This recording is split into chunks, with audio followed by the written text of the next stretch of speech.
It was a bright morning in the city. The streets were busy, the sky was clear, and people were moving fast. A black car pulled up in front of one of the most expensive five-star hotels in the country. This hotel was famous. Rich businessmen, top celebrities, and even presidents had stayed here. The entrance had golden doors, the lobby was full of art, and the staff wore white gloves. A tall black man stepped out of the car. He wore a sharp navy blue suit, dark glasses, and a calm expression. He didn't come with guards or assistants. He walked in alone. The hotel manager, a middle-aged man in a fancy suit, saw him from a distance and frowned slightly. He whispered something to the receptionist and kept watching. The black man walked to the counter and asked, "I need the presidential suite, please." The receptionist smiled awkwardly. She looked nervous. Before she could answer, the hotel manager walked over quickly. "Sorry, sir," he said with a fake smile. "That suite is not available at the moment." The man replied gently, "I checked online. It says the suite is free. I'm ready to pay right now." The manager shook his head. "I'm sorry, sir, but I think it's not a good fit today. Maybe you'd be more comfortable with another room." The black man raised his eyebrow. "I'm not asking for comfort. I'm asking for what I'm paying for." At that moment, a white couple entered the hotel. They were loud, dressed in designer clothes, and didn't seem half as calm or elegant. The manager's face lit up. He turned to them, welcomed them warmly, and told the receptionist, "Give them the presidential suite." The black man watched in silence. He knew exactly what had just happened. What the manager didn't know was that the man he just turned away owned the building he worked in. He owned the walls, the carpets, the chandeliers, even the golden name outside the gate. But he said nothing. Yet, he stood still for a moment, letting the scene sink in. He wasn't surprised. Not at all. This wasn't the first time someone had judged him by his skin, or the way he walked in without an entourage. But even though he had experienced such things before, it still hurt. The white couple took the suite without even noticing him. They were laughing, excited, already talking about how they'd take pictures for social media. The manager offered to personally carry their bags, smiling from ear to ear. The black man watched quietly. Then he walked over to a corner of the lobby and made a phone call. "Good morning, Sarah," he said calmly. "Yes, I'm at the hotel now. Can you please call the general staff to the executive lounge in 10 minutes? And let security know I'll be reviewing the cameras for this morning." The woman on the other end was confused. "You mean the hotel staff, sir?" "Yes, our hotel staff," he said with quiet strength. "I want everyone there, including the manager." He hung up the call. The receptionist was staring at him now, her hands slightly shaking. She had heard the conversation. She started to understand something was wrong. Or maybe, very right. Within minutes, the staff gathered in the executive lounge, a beautiful glass-walled room on the upper floor. The manager arrived too, adjusting his tie nervously, still unaware of what was going on. He looked around, confused. "Why are we all here?" he asked the receptionist. Then the elevator opened, and the black man walked in. This time, everyone stood. Some recognized him, some had only seen his face in emails or newsletters, others had no idea who he was. He stepped to the front of the room. "My name," he said slowly, "is Daniel Adebayo. I am the founder, owner, and CEO of this hotel chain. Every one of you works under my name." The room went completely silent. He let the silence sit for a moment, not to scare anyone, but to let the truth land. The manager's eyes widened. His hands dropped to his sides. His lips moved, but no words came out. He looked around, hoping it was a prank, a mistake, anything but what it really was. Daniel looked straight at him. "This morning, I walked into this hotel like any other guest. I asked for the presidential suite. It was available. I was willing to pay, without asking for discounts or favors. But I was denied. Not because the suite was booked, not because there was an emergency, but because of how I look." No one said a word. He turned slightly, speaking to everyone now. This is not just about one man making a poor decision. It's about the culture we allow to grow in our places of work. Do we treat guests with respect only when they look a certain way? Do we assume value based on appearance? Do we forget that dignity is not something we give, it is something every human being already has? The staff stood still. Some looked down, others looked ashamed. The manager finally stepped forward. "Sir, I deeply apologize. I didn't know who you were. Daniel cut him off. That's exactly the problem. You treated me poorly because you didn't know who I was. But even if I wasn't the owner, would that have been acceptable? The manager stuttered. No, sir. Daniel continued. I built this company to create something different. Not just luxury, but fairness. Class without cruelty. Comfort without discrimination.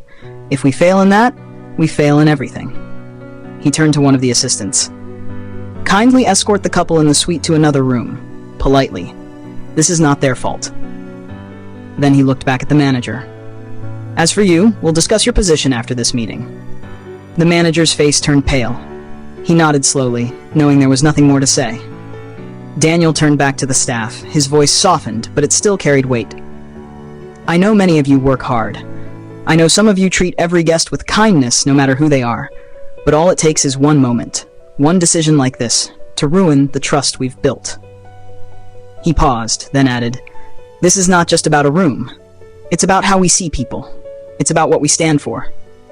One of the junior staff members, a young woman in her early 20s, raised her hand carefully. Sir, she said nervously, I'm really sorry. I saw what happened, but I didn't speak up. I was afraid. Daniel gave her a small smile. Thank you for being honest. Speaking up is not easy, but silence helps injustice grow. I hope next time you'll find your voice earlier, and I hope we create an environment where it's safe for you to use it. He looked around again.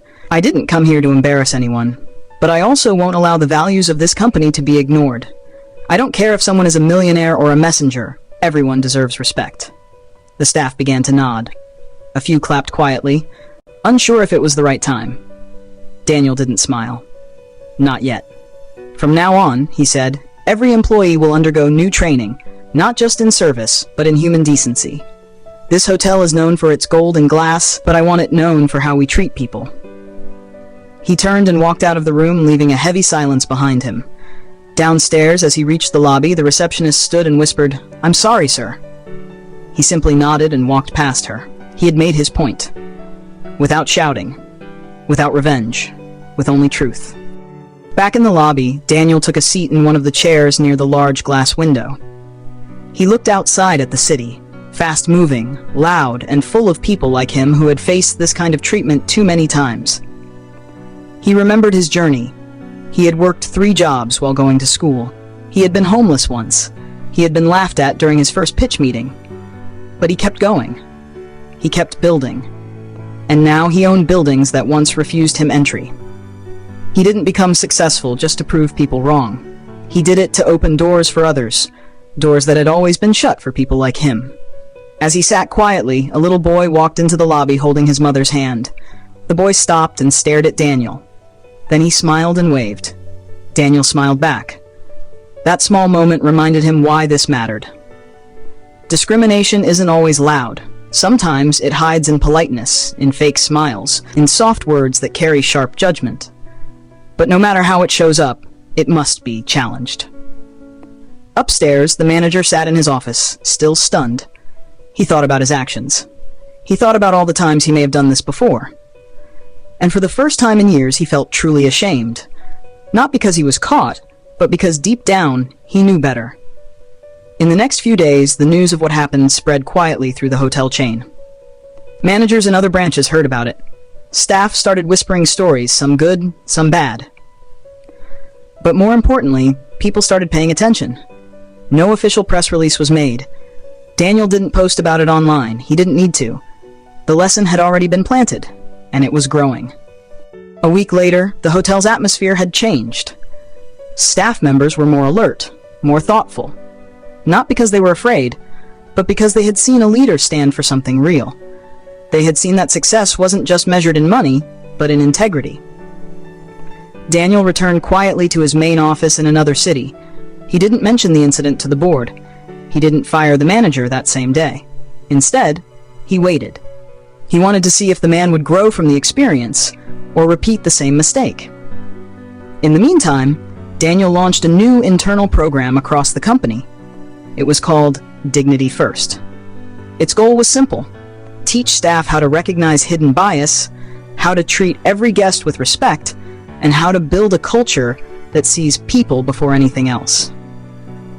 He brought in guest speakers, psychologists, and trainers from different backgrounds. He also invited past employees who had once felt ignored, disrespected, or overlooked to share their stories. Some of the stories were hard to hear, but necessary. Staff members cried. Others apologized. A few confessed they didn't even know their actions were wrong. That's how quiet discrimination can be.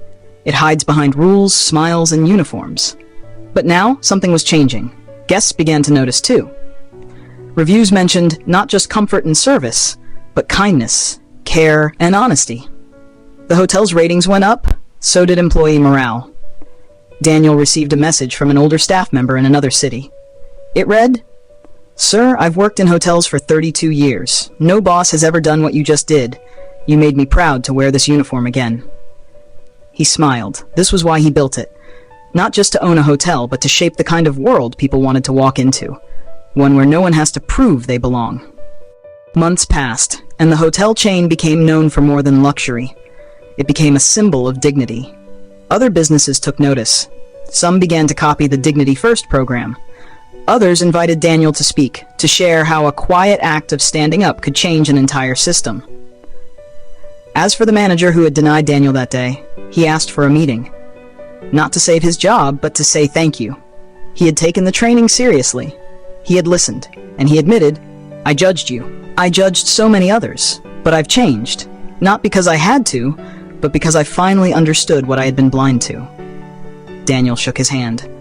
"Growth begins where pride ends," he said. The story never made the headlines. There were no viral videos or interviews. But those who witnessed it, those who lived through it, they never forgot. Because the greatest power is not in proving who you are, it's in knowing who you are, even when others don't. And using that knowledge to lift others, not crush them. Daniel Adebayo never wanted attention. He wanted change. And he got it. Not through anger, but through action. Not with loud words, but with quiet strength. And that made all the difference. If this story moved you, don't just watch, think. Reflect on how you treat people. Speak up when you see wrong. And always remember, greatness isn't about the suit you wear or the title you hold. It's about how you make people feel when they have nothing to offer you.